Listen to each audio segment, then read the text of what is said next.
I always say that the emotional side is the hardest part of this process. I mean, it's not the medical side for the most part is fairly straightforward. It's been around for over 40 plus years. However, patients who come to see us, because many people are really type A and they're task oriented, used to accomplishing what they accomplish, things that are concrete and tangible, they don't think about the intangible part of the emotional part of infertility. And when I look at the emotional part, there's really three things I see for emotions. It's going to be number one, loss is one of the emotions that people have, because people who have infertility or they've had recurrent pregnancy loss, there's something that they want that they, can't have at this point in time, but they're trying to get to it. So in a sense, they feel lost, especially when they talk with their friends and colleagues, who had what they're looking for. So it's definitely a loss for many people the way they feel. They don't verbalize that, but really that's how they feel.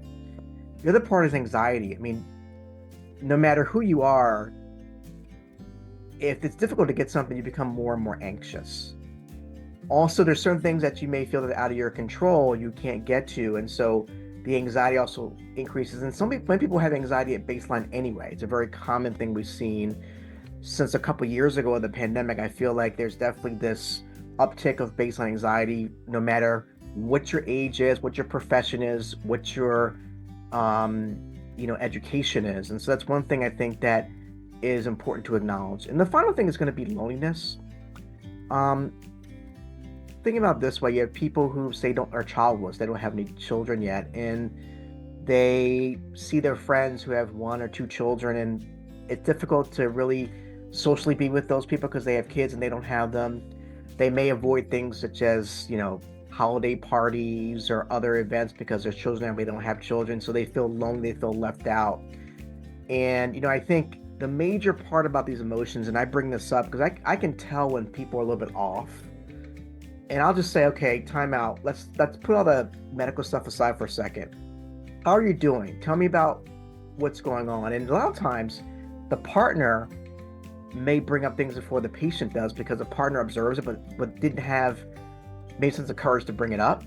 But the forum that we have here, it's a safe space.